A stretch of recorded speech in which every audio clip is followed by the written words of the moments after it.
So really the easiest example that I have for this when we talk about it is really the hemolytic disease of the fetus and newborn. So in this instance, this is where we have mom.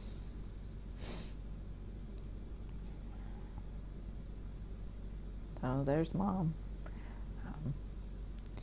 And we'll make mom look like this. And inside mom is this absolutely adorable, cute little baby in there. Okay? And what unfortunately can happen is mom can make an antibody. Mom will have made lots of antibodies, okay? Because don't forget about all those antibodies that we have out there to our chicken pox, to EBV, to the flu, etc. Okay, so there's lots of antibodies in there. Okay, and a lot of those antibodies can cross the placenta, and they're designed to protect the baby, so that's a good thing. But what unfortunately can happen is if the baby on their red blood cells down here, I'll draw some little red blood cells in the baby. Their red blood cells have a different antigen than the mom. Okay? And then mom, unfortunately, can form an antibody to those.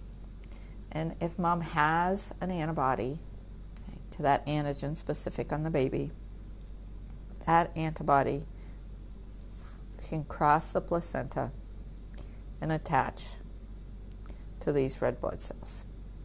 Okay. This is what causes hemolytic disease of the fetus and newborn. So what we would do with the DAT at that instance, after the baby's born, we would collect blood, and it's typically from a cord blood. Okay.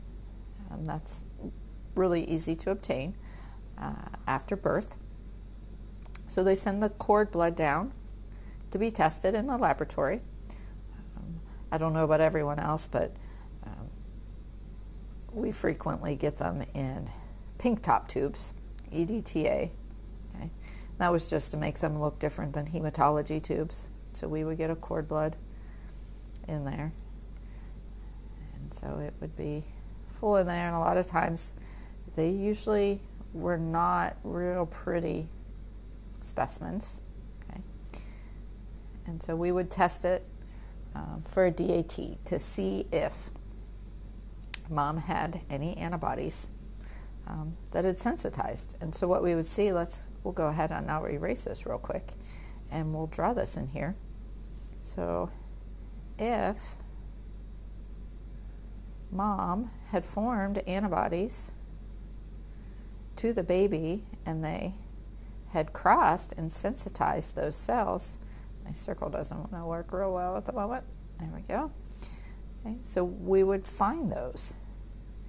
And so these are IgG antibodies. Okay, and remember, IgG antibodies are smaller than M, and so we can't detect them at immediate spin. Okay, so for DAT, we get a sample, and we can do this on adults too. So what are some instances? So we said HDFN was one, HDFN, hemolytic disease of the fetus and newborn. Okay, we can have hemolytic anemia occurring for multiple reasons inside of a patient. Okay, so we'll just write hemolytic anemia. We can have an autoimmune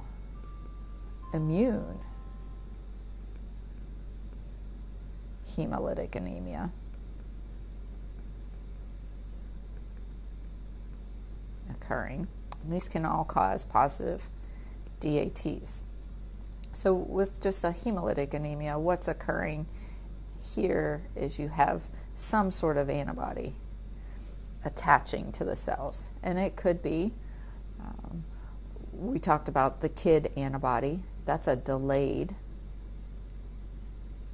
hemolytic anemia. Okay.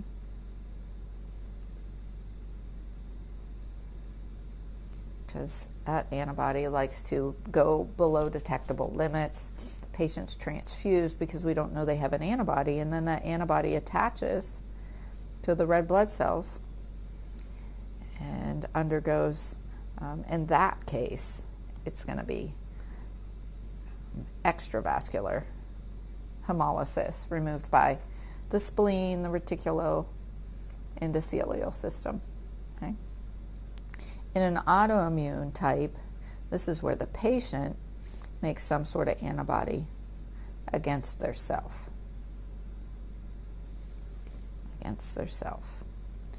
And that antibody then attaches again to those red blood cells inside the patient. Okay. The antibodies attach. They have varying specificities. Okay. They attach and again cause hemolysis a lot of times through the reticuloendothelial system again. A lot of times it's extravascular. There are some rare instances that it can be intravascular, and that can be very significant. And one thing to remember in an autoimmune type incident, we really, the goal is to fix the underlying cause.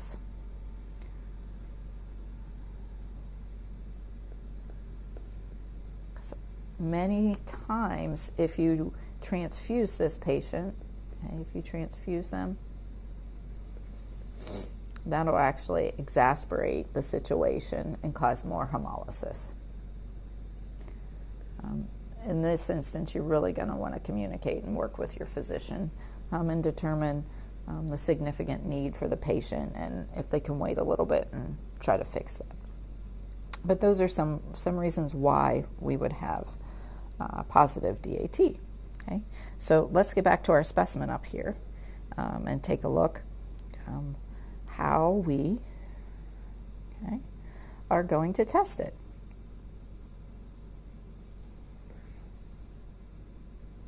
Okay, so now we have our specimen down here. We have it in the laboratory, and one thing we want to really remember is we want a fresh specimen. Okay, we want, whoops, I picked the wrong one.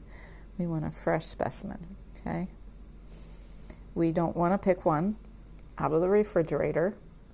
Okay, that's bad. A lot of times our complement tends to fall off. The cells, I say fall off, but it's this constant equilibrium, so to speak, in there, but it will detach and we'd get a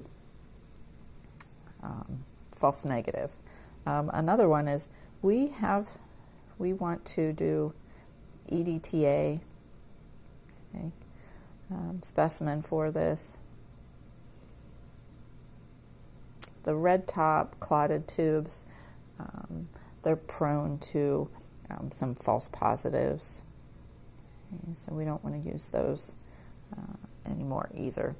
So we have our EDA specimen. We want to, again, make a fresh cell suspension.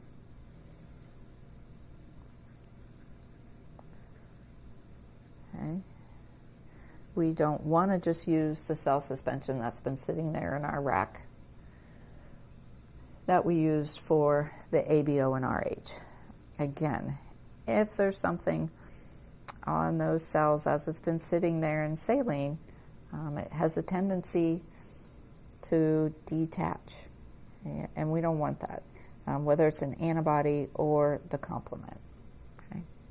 So once we have this specimen, we're going to take this specimen, okay, and we're going to make our 3 to 5% cell suspension. Okay. Here's our cell suspension. So now, once again, we're going to have these red blood cells in here. And in this example, I'm just going ahead and I'm putting the antibodies on here so that you can see them. Okay. whether you go through, your immediate spin, record that. Some sites, I remember incubating it for 5 minutes before. But the key to this is, we know this is IgG. Okay, this is a IgG at this point, okay, or complement, okay, which is what we're looking for. And we're not detecting that at immediate spin. Okay, so what do we need to do? So we're going to put a drop in our tubes. Okay, so here's our tube. We're going to put 1 drop of cells in here. We usually run a control with it because we want to make sure our cells are just not agglutinating for any old reason. And we want to wash them. Okay, we want to wash it ×3. Okay, sometimes more if it's a cord blood. Follow your policies at your facilities where you're going to be working. Cord bloods, we want to wash away that Wharton's jelly. Okay. Wharton's jelly will cause a false positive in a cord blood. Okay. So we want to make sure we wash it. And once we wash it, we're also eliminating any extraneous proteins or those extra antibodies that might be in here floating in the patient's plasma, because we're going to get a little bit in there when we make that cell suspension. So the washing will eliminate that, and we will just have then the patient's cells in here. Okay. And in here, this is our control. Okay. I'll make my circle a little bigger. And there's antibodies on there. Okay. And there you go. So we've washed it. And now at this point, we're going to add our, usually we start off with poly. Coombs. Okay. We're going to add our drop of that into our DAT. Okay. This is going to be our control. We're not going to add it into our control, or it wouldn't be a control. It's the same type tube. And usually you're going to add maybe a drop of saline in here to keep the suspension going. Okay. And again, this is just because we want to make sure these cells are not just spontaneously agglutinating. Okay. So if there's antibodies attached to those cells. Let me go back to the right color. Our AHG is going to cause that lattice formation, remember? We described that before. And we'll see agglutination because there's antibodies coated on there. And that AHG is bridging that so we can see that agglutination. And that would be a positive DAT. Okay. Now we want at this time, our control should be negative because that's what our controls in blood bank. These are negative controls. Right. Now what do? We have a positive DAT. One thing we need to think about, do we care? Do you need to identify it between IgG or complement? And your facility may require you to do that. So you would set up 2 tubes. Okay. Just follow the policy where you're working. 2 tubes with those cells again in them. You're going to wash them. And instead of just adding the poly, you're going to add 1 drop of monospecific. Okay, so up here we used a poly. And that's what this right here shows you. This is poly. Down here we're going to do mono, which means 1 reagent has IgG and 1 reagent has complement. So we'll put 1 drop complement in this tube, anti-IgG in this tube. So remember, it's anti-IgG